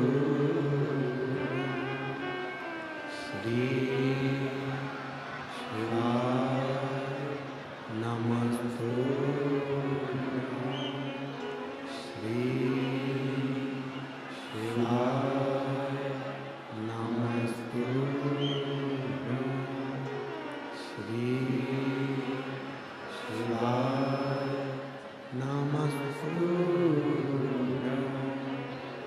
भोला सब दुख काटो हमारा, ओ भोला सब दुख काटो हमारा। शिव शंकर जपू तेरी माला, भोले बाबा जपू तेरी माला।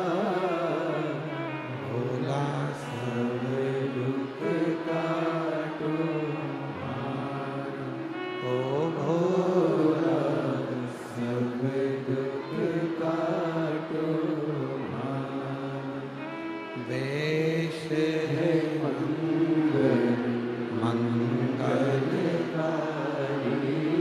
वेश है मंगलकारी, शमशान वासी हमारा, शमशान वासी हमारा, ओ भोला सब दुख काटो हमारा, ओ भोला सब दुख काटो हमारा।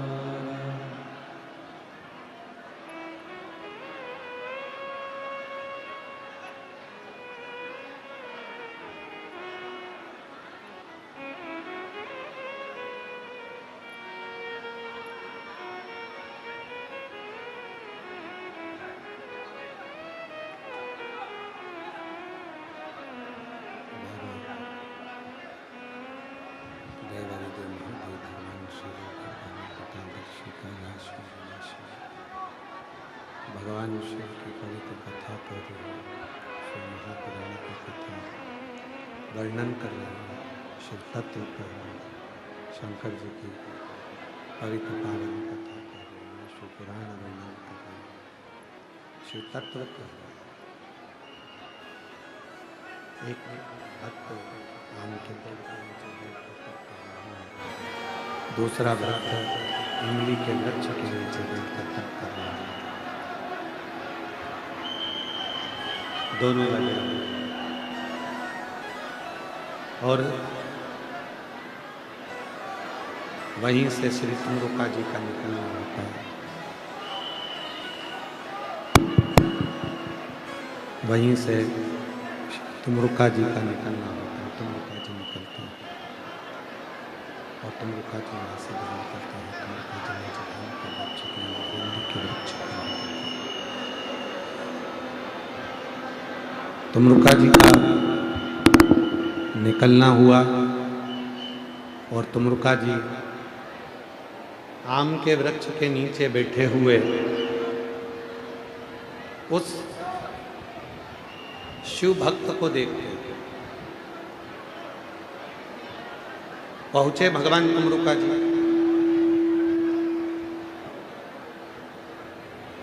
और तुमरुका जी ने जाकर पूछा, अरे प्रेशर बढ़ाओ भाई, साउंड का बाहर और अंदर सब दूर का प्रेशर बढ़ाइए। तुमरुका जी जाकर पूछे, क्या बात है? उस भक्त ने हाथ जोड़े, उस भक्त ने भगवान तुमरुका जी प्रार्थना करी, तुमरुका जी से निवेदन करा, तुमरुका जी से तुमरुका जी से कहा कि एक प्रश्न मुझे तुमसे करना है। तुमरुका जी बोले कि कौन सा प्रश्न है, बताओ तुम क्या प्रश्न करना चाहते हो, क्या बोलना चाहते हो। शंभु शंभु शंभु शंभु शंभु शंभु शंभु शंभु शंभु शंभु शंभु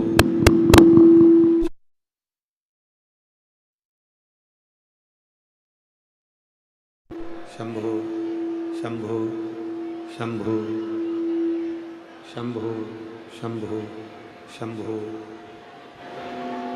बताओ क्या प्रश्न करना चाहते हो।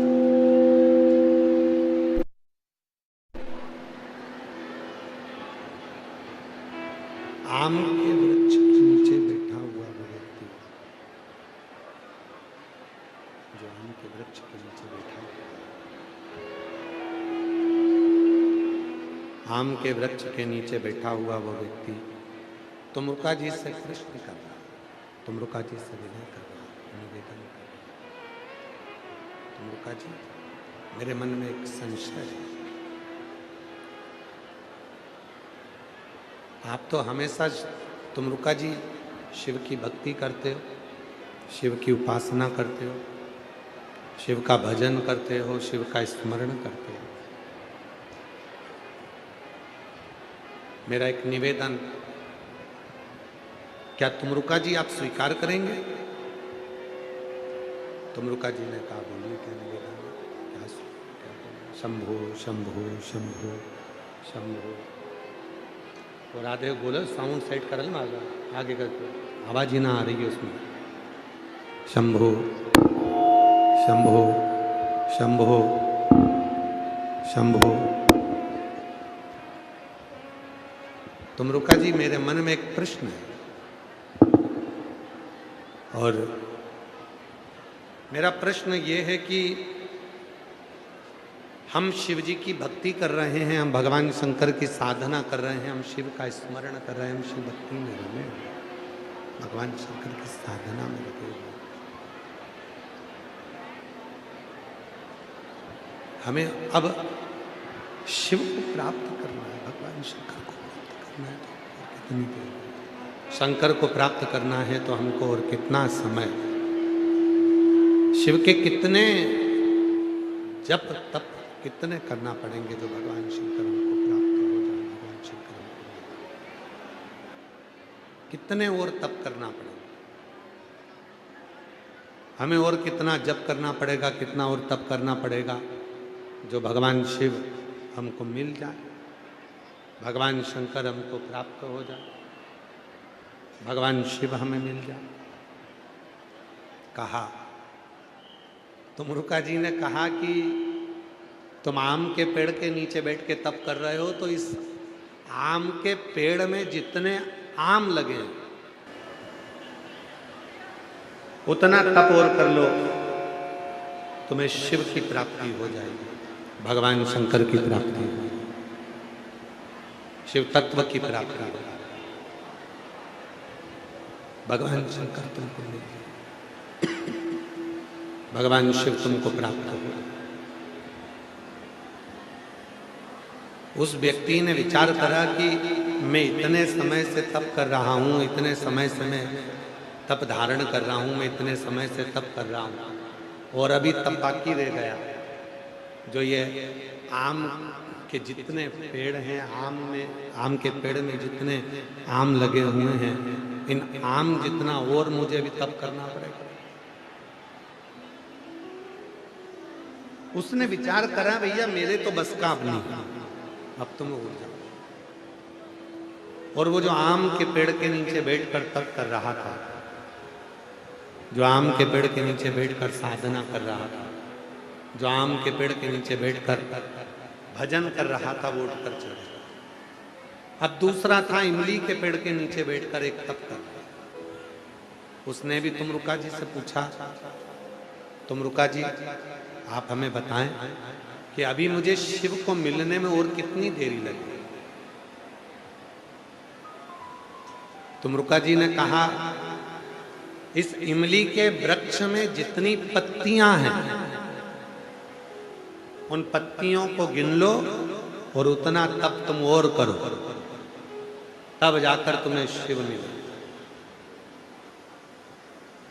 तब तुमको भगवान शंकर प्राप्त हो सकते हैं, तुमको शिव प्राप्त हो सकते हैं। तुम उतना तप, जितनी इमली के वृक्ष में पत्तियां हैं, जितनी इमली के वृक्ष में ये पत्तियां हैं, उतना तप हो। अब देखिए जरा सुंदर प्रसंग, जो आम के पेड़ के नीचे बैठकर तप कर रहा था, उसने दोबारा से तुमरुका जी से ये नहीं पूछा कि इसके सिवाय कोई साधन है क्या,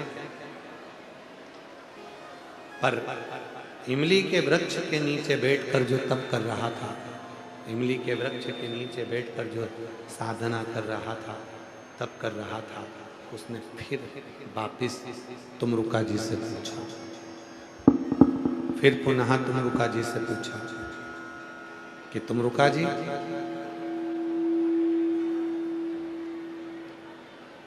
इतनी इमली के वृक्ष की इतनी सारी पत्तियां हैं, और इतनी पत्तियों के बराबर यदि मैं तप करूंगा तो मेरे को तो बहुत समय लग जाएगा, कोई सरल सा उपाय बता दो जिससे मुझे शिव अभी की अभी मिल जाए, देरी ना लगे, क्षण भर की भी देरी ना हो और मुझे भगवान शंकर प्राप्त हो। ऐसा कोई तप, ऐसी कोई साधना, ऐसा कोई व्रत, ऐसी कोई उपासना मुझे बता। तब तुमरुका जी ने कहा, तुमरुका जी को, तब तुमरुका जी कहते हैं कि उस व्यक्ति से जो तुमरुका जी ने कहा, अगर इतना तप तुमसे नहीं हो सकता तो एक काम करो,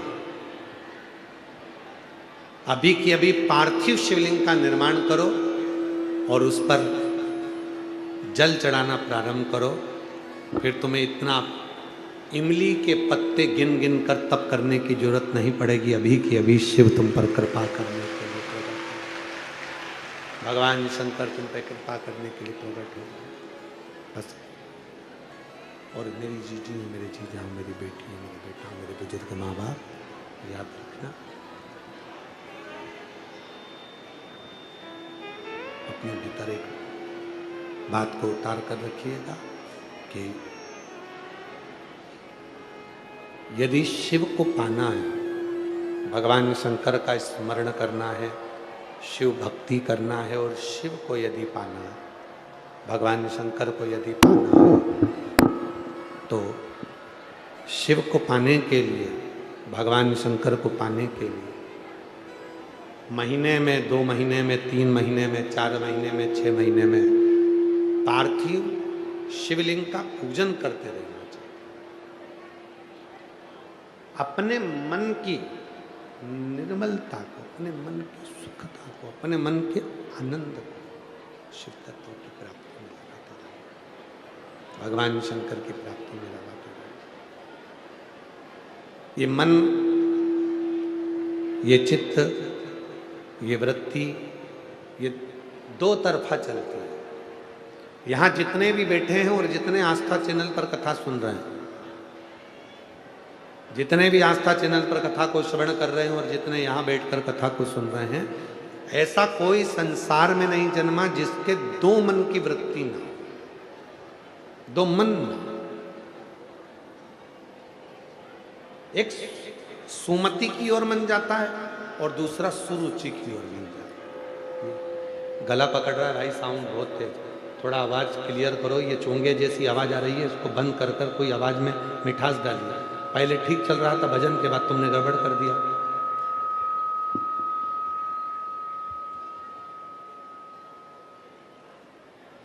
दो तरह का मन है, एक सुमति की ओर जाता है, दूसरा सुरुचि की ओर जाता है। सुमति क्या कहती है? भगवान की भक्ति करो, भजन करो, स्मरण करो, परमार्थ का कार्य करिए। भूखे को भोजन, प्यासे को पानी, जय बाबा बर्फान। कुछ अच्छा, कुछ श्रेष्ठ कर्म करिए, जो अच्छा कर्म हो करिए, श्रेष्ठ कर्म करिए। सुमति कह रही और सुमति कह रही है कुछ श्रेष्ठ कर्म करिए, और सुरुचि कह रही है, सुरुचि बोल रही है कि ये सब काम बाद में होता रहेगा, पहले अपना सुख दे, अपना सुख।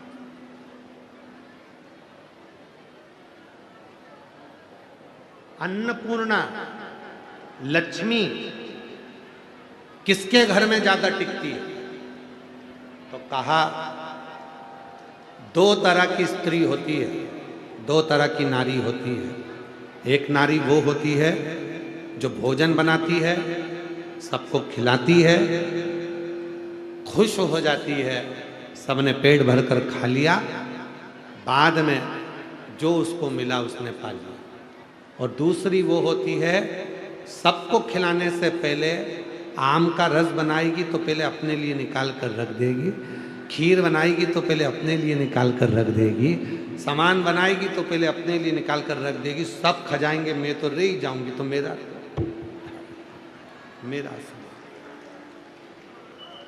दो तरह की स्त्री, 2 तरह की नारी, 2 तरह की स्त्री। एक सुमति के पद पर ले जा रही है, एक सुरुचि के पद पर ले जा रही है।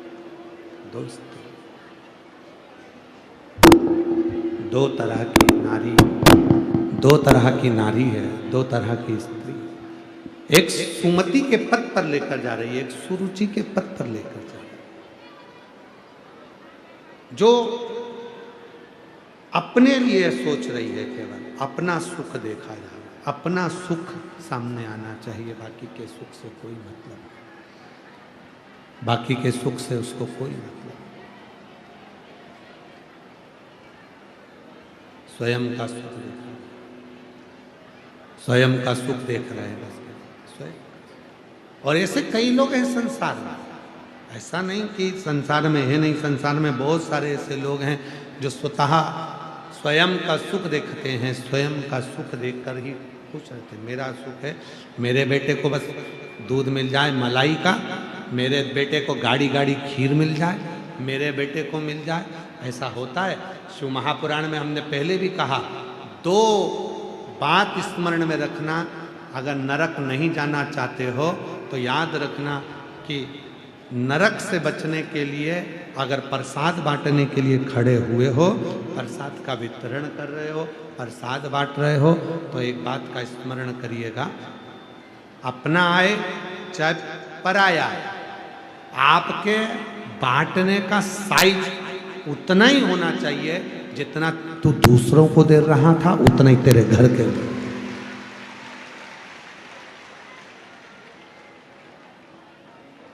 उतना ही। अब पत्नी आई तो प्रसाद इतना, पड़ोसन आई इतना, दूसरा आया थोड़ा, पहचान वाले आ गए बढ़ गए, प्रसाद से नहीं बढ़ता। ये नरक की ओर लेकर जाता, नरक की संभाव। कई लोग कहते हैं हमारी जेठानी भी तो ऐसे ही करती है, अपने बच्चों को खूब अच्छा दे देगी, देवरानी कर देगी, ऐसा कर लेगी, वैसा कर लेगी, करने दो, आग लगे बस्ती में, अपन रहो बस्ती। कम मिल रहा है कोई बात, जैसा मिल रहा है उसमें सुख होना चाहिए, जैसा प्राप्त हो रहा है उसमें सुख होना चाहिए, उसमें नहीं सोचना तुमको कि इसमें अच्छा है किसमें बुरा है। जो मिला उसमें संतुष्टि रखी, जैसा मिला उसमें संतुष्टि रखी, जो सुख मिल गया उसमें संतुष्टि रखी। नहीं सोचना तुमको कि ये अच्छा है कि बुरा है, संतुष्टि पूर्ण। और जितना अपने मन को संतुष्ट कर सकते हो, उतना जिंदगी का सबसे बड़ी दौलत, दुनिया की सबसे बड़ी खुशी अपने मन को संतुष्ट करना। ये दुनिया की सबसे बड़ी दौलत है, अपने मन को संतुष्ट करना, पर होता ही नहीं है। कई लोग बैठे हैं यहाँ, अपने हृदय पर हाथ रखकर बोलना, जब जब अलमारी खोलते हो कपड़े की, तब तब लगता है ये तो ये छोटा हो गया, ये साड़ी मुझे अच्छी नहीं लगी।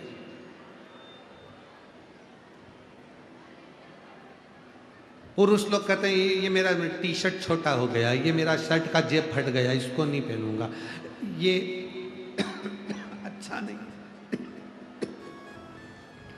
इसमें बटन नहीं है, इसमें इसको बहुत कोई कुछ खर्चा अच्छा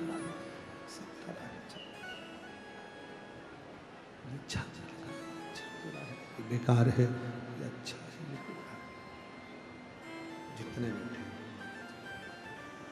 जितने बैठे हैं शंभो शंभो शंभो शंभो शंभो शंभो शंभो शंभो शंभो शंभो। ये जो विसिल आ रही है थोड़ा बंद करो, आवाज़ क्लियर करो, गला पकड़ रहा है बहुत बोलने में। शंभो शंभो शंभो। जितने बैठे हुए सबके स्मरण में रहे। आप अलमारी खोलेंगे, आपको लगेगा कि ये तो मैं पहन नहीं सकती, ये तो बेकार हो गया, ये शर्ट बेकार हो गया, ये साड़ी बेकार है, सब बेकार दिखने लगता है सब। और सब बेकार दिखा, बेकार नजर आ रहा है महाराज। और मान लो सब कपड़े तुमको बेकार दिख रहे थे, अब आ गई होली,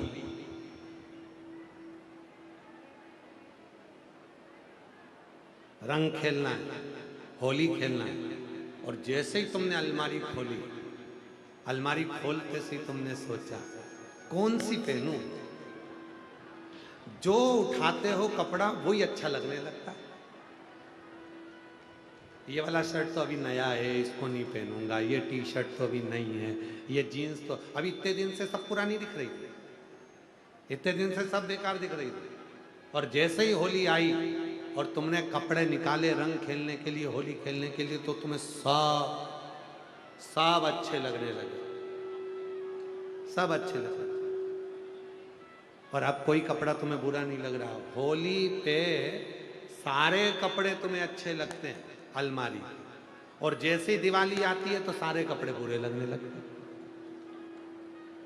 सब कपड़े तुमको बुरे लगते, सारे कपड़े तुम्हें बुरे ही नजर आते। तो ये जो तुम मन है, ये जो दो चित्त है, ये जो दो वृत्ति है, जो ये दो मन है, ये बड़े विचित्र हैं, ये बड़े विचित्र। एक मन सुमति की ओर ले जा रहा है और एक मन कुमति की ओर ले जा रहा है। एक मन कहेगा, अपने दिल्ली में कथा हो रही है, 10 नंबर सेक्टर में हो रही है, रोहिणी में चल रही है, चलो कथा सुनेंगे। सुमति कह रही है कि कथा में चलो। अब कुमति क्या कहेगी, बाप रे इतनी भीड़, मैं तो नहीं जाऊं, मैं तो यही। फिर सुमति ने कहा, अरे कथा का आखिरी दिन है, सवेरे सवेरे कथा है, दुकान तो 12 बजे खुलेगी, चलो कथा में चलो।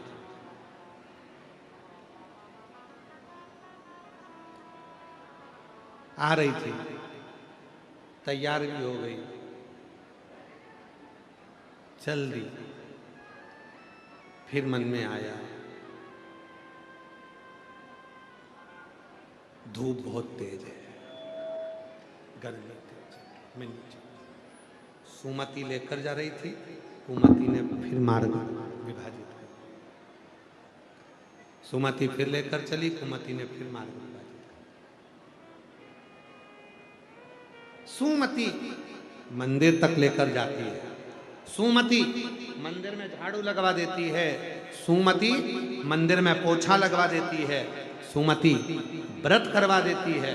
और कुमति एक ऐसी होती है जो झाड़ू पोछा लगाते लगाते भी मन में आ जाता है, 4 लोग देख रहे हैं, क्या कहेंगे बताओ, मैं इतनी पढ़ी लिखी यहाँ बैठ के कथा सुनूंगी, धूप में छाता पकड़ के बैठूंगी, मैं कि लोग मेरे को देख के हंसेंगे, क्या कहेंगे। अगर दुनिया का कहना मानोगे तो दुनिया ना तुम्हें पैदल चलने देगी और ना तो रोटी खाने देगी, दुनिया तो तुम्हें भूखा मारना चाहती है।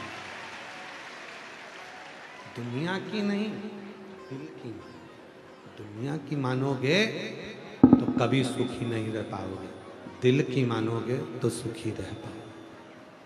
दुनिया की नहीं मानना, दिल की मानना। अपना दिल क्या करा है, अपना मन क्या करा है, अपने चित्त क्या करा, अपनी वृत्ति क्या करी, अपना हृदय क्या करा है, वो अपने पर निर्भर करता है। कोई कहेगा कथा में मत जाओ, कोई कहेगा शिव के मंदिर मत जाओ, कोई कहेगा शंकर पे चढ़ा हुआ जल मत पियो, कोई कहेगा शंकर पे चढ़ी बेलपत्र मत खाओ, कोई कहेगा शंकर की कथा में क्यों जा रही हो, कोई कुछ बोलेगा, कोई कुछ बोलेगा। उनके हाथ जोड़ करके देना, तूने मुझे पाल पोस कर बड़ा नहीं करा, तूने मुझे पढ़ा लिखा कर बड़ा नहीं करा, तूने मुझे अपना अन्न खाने को नहीं दे रहा, तू मुझे अपनी गाड़ी या बंगला नहीं दे रहा है, तो तेरा कहना क्यों मानूं। मेरी मर्जी, मैं चाहे ये करूं, मैं चाहे वो करूं, मेरा मन, मैं कथा में जाऊं मेरा मन, शिव जी को लोटा भर के जल चढ़ाऊं मेरा मन, श्री शिवाय नमस्तुभ्यं बोलूं मेरा मन। तुम्हारा जो मन बोले तुम बोलो, मेरा मन कहता है कि श्री शिवाय नमस्तुभ्यं, मेरा मन कहता है तुम्हें तो जपो, मेरा मन, ये तो मेरा मन है। तुम्हारे को जो अच्छा लगे तुम भजो, पर मेरा मन पर कोई, मेरा रिमोट मेरे हाथ में, मेरा।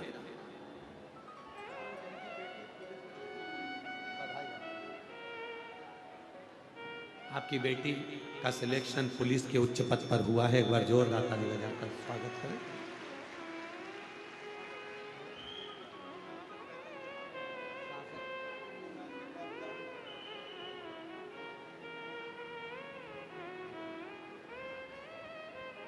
कुतुब मीनार के पास से, लाडो सराय के पास से पैदल चलकर आई हैं। कोई कामना थी, बाबा ने पूरी कर दी। एक बार जोरदार ताली।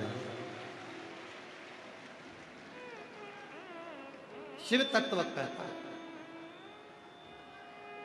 अपनी टीवी का रिमोट अपने हाथ में रखोगे तो अपनी पसंद का नाटक देखोगे, अपनी टीवी का रिमोट अपने पास रखोगे तो अपनी पसंद का सीरियल देखोगे, और यदि आपकी टीवी का रिमोट दूसरे के पास में होगा तो फिर तुम बैठे बैठे केवल मोबाइल पे गेम खोलोगे, तुम नाटक नहीं देख पाओगे, क्योंकि वो दूसरे के पसंद का चलता है, वो तुम्हारे पसंद का नहीं चलता,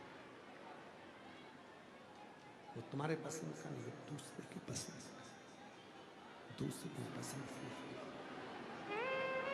तुम्हारे पसंद का।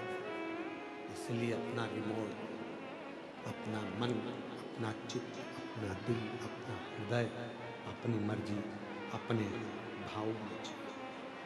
सुमति तुमको सतमार्ग की ओर लेकर जाती है, सुमति तुमको श्रेष्ठ मार्ग की ओर लेकर जाती है, और कुमति तुमको गलत मार्ग की ओर लेकर जाती है। निर्भर तुम पर है। तारकासुर के 3 बेटे थे, तारकाक्ष, विदुम्माली और कमलाक्ष की। तीनों ने वर मांग लिया था ब्रह्मा जी से, हमें वर दे दीजिए, 3 पुरी का निर्माण कर दीजिए, हम उसमें निवास करेंगे, हमारे प्राण कभी ना छूटें। ब्रह्मा जी ने कहा ऐसा तो हो नहीं सकता कि तुम मरोगे नहीं, ये हो ही नहीं सकता कि तुम नहीं मरोगे। व्यक्ति अमीर बन सकता है पर व्यक्ति अमर नहीं बन सकता। व्यक्ति अमीर हो सकता है पर व्यक्ति अमर नहीं हो सकता। धन कमा लोगे, पैसा कमा लोगे, संपदा कमा लोगे, गाड़ी लिया आओगे, बंगला बना लोगे, घर में एसी भी लगा लोगे, सोफा सेट भी ले आओगे, सारा dinner set, sofa set, drawing set सब आ जाएगा तुम्हारे घर में। व्यक्ति अमीर बन सकता है पर व्यक्ति अमर नहीं बन सकता। उसको अमर होने के लिए एक काम करना पड़ेगा। अगर उसको मरने के बाद भी लोग याद करें तो उसको एक काम करना पड़ेगा, भूखे को भोजन और प्यासे को पानी देना पड़ेगा, तो जिंदगी में वो अमर हो जाए। मरता, उसके जीवन की अमरता उसके साथ तो अमर हो जाए।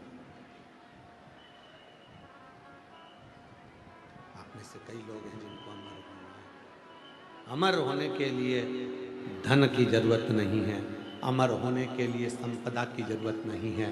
अमर होने के लिए केवल शुद्ध भाव, शुद्ध हृदय, निर्मल चित्त, निर्मल मन आपके भीतर हो तो आप उस भाव से अमर हो सकते। और कथा में आया